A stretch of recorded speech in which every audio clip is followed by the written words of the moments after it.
अध्ययन दोस्तों, आखिर सीडीएस की खोज कब होगी पूरी, कैसा चाहिए सीडीएस और कब होगा नियुक्त, क्या आज इसकी जरूरत नहीं है। पिछले 7 महीने से ये चल रहा था कि सीडीएस कौन होगा। पहले बोला कि जनरल नरवाने साहब 30 अप्रैल के बाद रिटायर हो रहे हैं, 1 मई से वो सीडीएस का चार्ज था और वो पक्के सीडीएस साहब बनेंगे।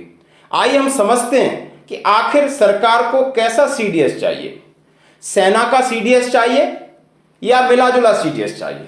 सेना का सीडीएस चाहिए तो कोई भी लेफ्टिनेंट जनरल और जनरल में से बनेगा और वो यहां तक पहुंचे हैं शीर्ष अधिकारी तो पूरी क्वालिटी फुलफिल करते हैं। आखिर अब कौन सी क्वालिटी डाल रहे हैं जो कि वो बार बार, पहले जब जनरल रावत साहब बने आनन फानन में क्यूआर बनाया, फिर उसके बाद नरवाने साहब बनते बनते रह गए, फिर क्यूआर में अमेंडमेंट किया, आज फिर ये हेडलाइन बनी हुई है या तो भदौरिया साहब या air chief marshal Rakesh Singh Bhadauria या जनरल एमएम नरवाने बन सकते हैं। ये हैं एक अच्छे मिलिट्री लीडर।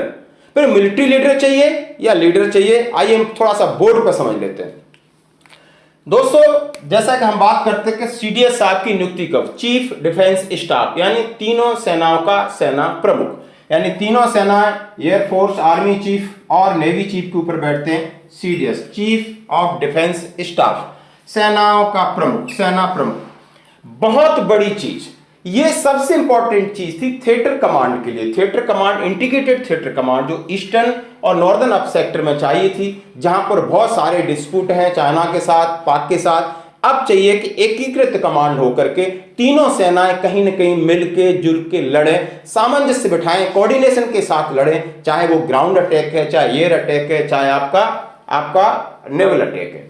इसके लिए अब नियुक्ति की आप देखते हो, पहले इन्होंने सीडीएस रावत साहब को बनाया, फिर नरवाने साहब को बहुत इंतजार कराया, नरवाने साहब ने ड्रॉप चार्ज लिया, फिर लेके नरवाने साहब क्राइटेरिया में बदलाव किया, एज में बदलाव करके दोबारा रेगुलेशन निकाला।